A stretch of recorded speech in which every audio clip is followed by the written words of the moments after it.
I never was one of the bravest men. Competing with a bunch of groups, gangs, posses, trying to show that I was better than what most told. Fighting over who was better at something stupid as Call of Duty or jokes.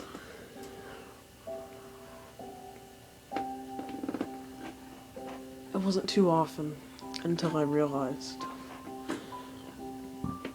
that my life was going to change in such a drastic way.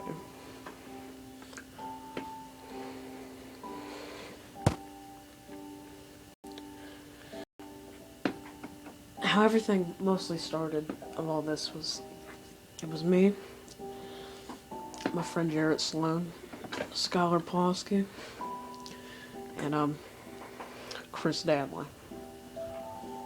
Skylar was kind of your average idiot, sort of say. If you ever had one of those kids in your class, or you'll probably know what I mean. One of the kids that can go to the top of his lungs in a quiet class and scream, "Penis!" as loud as he can, and not get in trouble. Yeah, one of those kids. Jarrett Sloan was kind of the same way. Jarrett mostly just followed Skylar, but in his own stupid little way.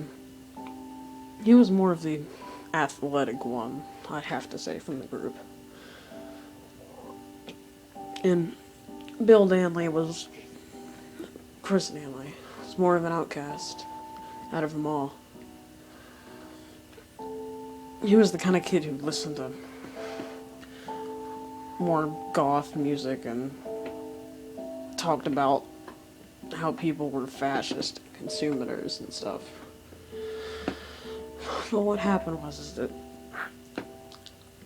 after we all came over to Skylar's house for his birthday, I didn't think much of it at the time. In fact, we had a great time. Most of it went out perfectly planned as well. We were riding go-karts and I won we did it twice and I won both times. Everything was fine. There wasn't a problem in the world. Well, I'm not too sure of the night after.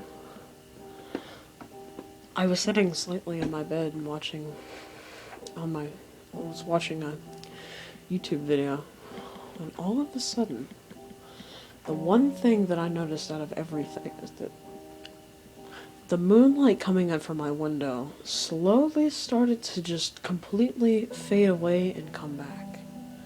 Not as if a cloud or a tree or anything was blocking it, but like as if a solid thing was in front of my window, moving forth and back.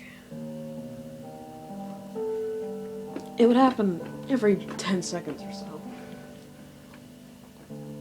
Knowing me as that tough kid I always was, I never really looked at the window. I just dismissed it and went to bed.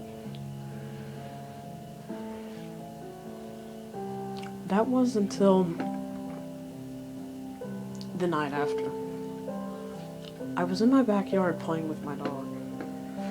I know it's a little weird to play with your dog at 1:30 in the night, but I never really thought of it at the time. So, after I let him in, I went in my backyard and collected all of his tennis balls and such stupid things.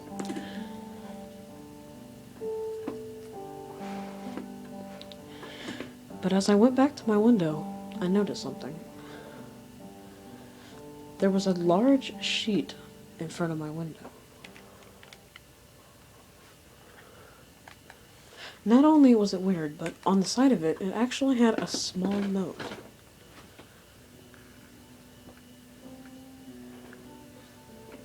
It was hastily written on a piece of what seems to be torn off pieces of an envelope.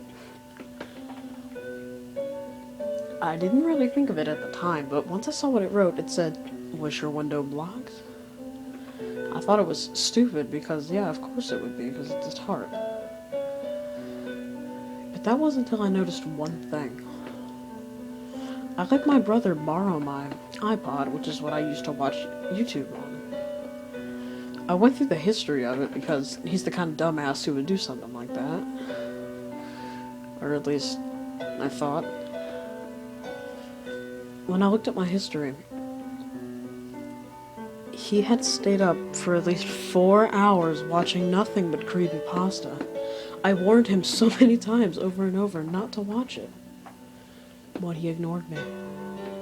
He decided to watch it, regardless of my theories that the blue man would get you. And what did he do? He tried to somewhat contact me. He thought that I was the one. When it was really my brother.